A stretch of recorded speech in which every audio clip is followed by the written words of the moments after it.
everyone. I hope you all are adjusting to this new format. I'm Peyton Weiss. I'm one of the sponsors for the senior design projects this year. In this presentation, I will be pitching my project for a disaster relief coordination app. We will talk a little bit about how the idea for the application developed and then dive into some conceptual ideas about what I want it to do. But first, I'll give you guys a little background on myself and how I got here. Alright, so who am I? As I just said, my name is Peyton Weiss. I'm going to be a junior here at the university. I was an agricultural engineering major for my first 2 years here, but I switched to civil engineering over the summer. And how did I get here? I grew up near a small village in Nebraska called Lashera. I won't be surprised if none of you know where it is. It's a village of like 90 people. I went to school in Valley, Nebraska at Douglas County West. Valley is about 15 minutes west of Omaha off of Highway 275. It sits in the floodplain of the Elkhorn and Platte rivers and has had a long history of flooding, with a major flood in the 1970s that impacted my mom and grandparents. In my lifetime, most of the area floods were minor, but the historic flooding that hit in the Midwest during the spring of 2019 was different. Valley and Waterloo and the surrounding communities that make up the DC West School District were caught in the middle of an unprecedented flooding of both the Platte and the Elkhorn. It was devastating. The effects of the flood can still be seen around the community, and some people have been permanently displaced by the disaster.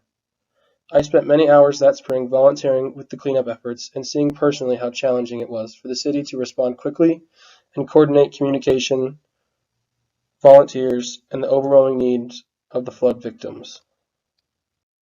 Fast forward to the fall semester this past year, and I see that there is going to be an honors pop-up course that will focus on the flooding that spring. I knew right away that it was something I should take.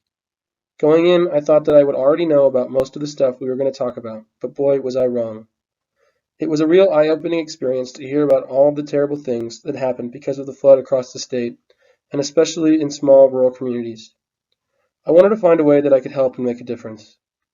The overall goal of the course was to learn more about the impacts the flood had on the communities, and then use that information to come up with some sort of product, idea, or solution that could help with either the recovery and cleanup or prevention of the current disaster or one in the future. From the start, I knew I wanted to focus on the cleanup and relief coordination side of things. When Valley was flooded, I saw firsthand how outdated and inefficient the current system was. I knew technology would be an important part of whatever I came up with and presented the class. But to figure out exactly what it would do, I had to look at some of the existing problems first. For those that have experienced a disaster like the flooding that occurred in March 2019, the problem is obvious. Severe weather events are becoming stronger, and they are happening more and more frequently. They are evolving. However, the same cannot be said for how we prepare and respond to the disasters that they create. Our methods of communicating and coordinating supplies and volunteers are outdated and need to be improved. In times of disaster, I think communication is key. But oftentimes, communication is the weakest link in a community's emergency plan. When the floods hit in my hometown, there were people in my community who left to go to work in the morning not knowing about the flooding, and they weren't able to get home later that day. There was a lack of communication between the proper authorities and the people who were in the flood zone. In Valley, the most useful channel of communication was a Facebook page hastily created by a passionate city council person who led the city's response efforts. She is shown above. This was her command post for communication.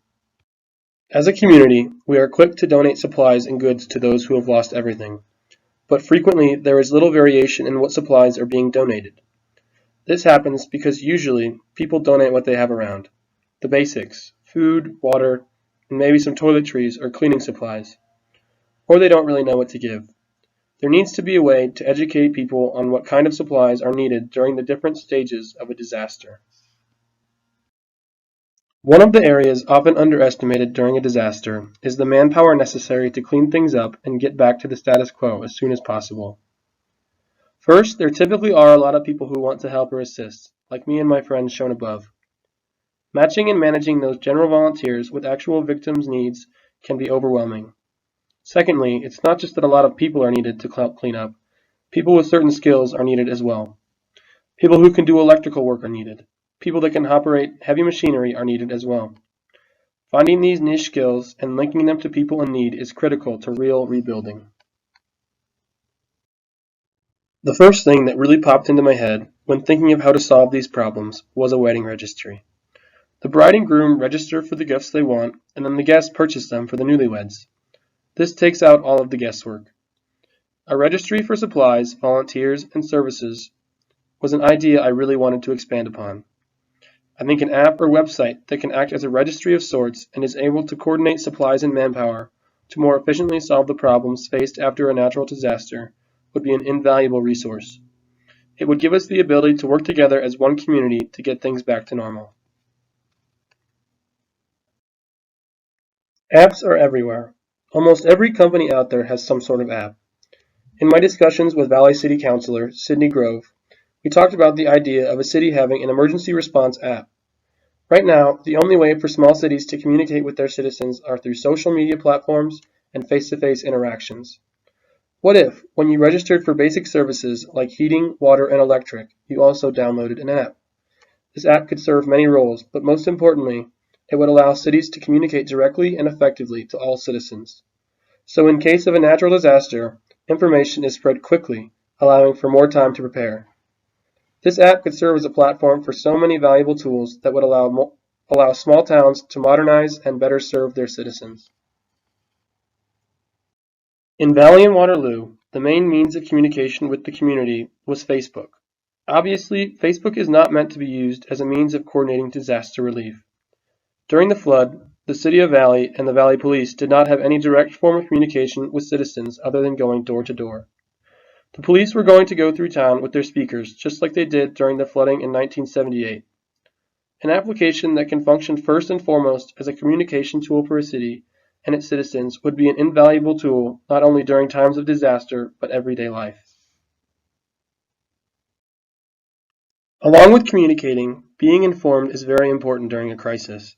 A big problem that was seen during the flood was a lack of understanding of what was happening and what people could do. A big part of helping is knowing what items to bring and when. There are certain stages of flood recovery, and different supplies are needed during each stage. The app would also be able to educate those affected on what items they might need based off of what kind of damage they received. It could also recommend what items need to be donated if people are looking to help give by giving real-time updates of what people are needing and what the donation centers already have. Educating flood victims on what they need to do, as well as educating those looking to help, is another area that I think this app should focus on. Flood victims were overwhelmed and unsure what supplies they needed and who to turn to for help. Each phase of recovery, from cleanup, relocation, getting assistance, rebuilding, or restocking their homes, required different things. An app would be an easy and effective way of getting information to those who need and those who want to help as well. I touched on it a little bit already, but the idea of coordinating manpower and supplies is the cornerstone of this project, so it is worth talking about more. An application that can function as a wedding registry of sorts would be an invaluable tool during a crisis. People looking for supplies can register for what they need based off of what they learned in the education section. Then people who are looking to help donate will know what is actually needed. This prevents shortages and surpluses of certain items. Victims who are looking for help could also register for volunteers. Based off of what kind of help they need, it would connect them with the volunteers who have the necessary skills to help. This was how Valley asked for supplies.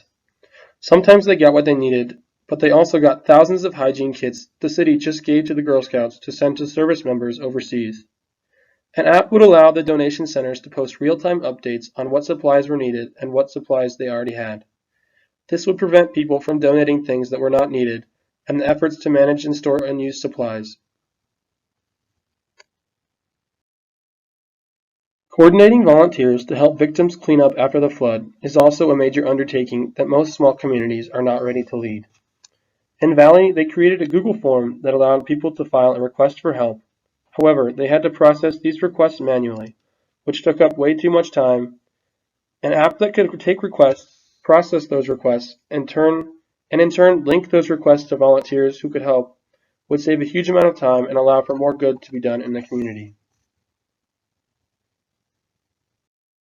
Now that we've talked about some of the big problems and how this app could solve them, I want to summarize the app and what I want it to do. The goal is to create an application that can help coordinate supplies and manpower to more efficiently solve the problems created by a natural disaster. There are three major areas that this app should focus on: information and education, coordination and communication, and supplies, services, and manpower. These were described a little bit on the previous slides, but will be addressed more concisely in the following. This app should serve as a place where accurate information pertinent to the disaster can be easily found by those who need it. It should help educate and inform those affected on what items or help they might need, and it should also be a place for people who are wanting to help to come and figure out what they can do or what supplies would be helpful. This app should help coordinate the collection and distribution of supplies, services, and manpower. Coordinating with other communities will help to increase the pool of volunteers and supplies. It will also help to be more efficient when trying to maximize those supplies and volunteers a community has. The app should also function as a tool that allows a town to communicate with its citizens to allow for information to be spread as quickly and accurately as possible. In situations like a natural disaster, or like the pandemic we are experiencing now, time can be a very important factor. This app should help to eliminate delays and/or mistakes that can slow down recovery efforts. More often than not, saving time saves money. Much like a wedding registry, those affected should be able to register for the supplies they need, and those looking to help can see what has been requested and donate what is needed. This same process should be applied to services and manpower. Since completing the class on flooding in Nebraska, these ideas have literally been flooding my mind and rattling around in my head. Presenting them to my class and professor was a good starting point and is what launched the process that brought me to you. I think they are good ideas, but without you, that is all they are: ideas. I need the help of a group of smart programmers and the guidance of good professors and mentors to take the next steps and turn these ideas into an application. An application that can revolutionize disaster response and communication capabilities for small towns in Nebraska and perhaps small communities across the country. It is a cause that is close to my heart, and I hope will be an exciting and worthwhile senior project that will be close to your hearts as well. I may not know programming, but I am a think outside of the box problem solver who knows what makes a good team work. I have spent the past 3 years as an intern at an engineering firm as part of a small, tight-knit group of traffic engineers who work hard, have fun, and encourage creativity and camaraderie every day. I want to bring that same work environment to this group too. I promise you it will be a fun and exciting ride. So let's go change the world together.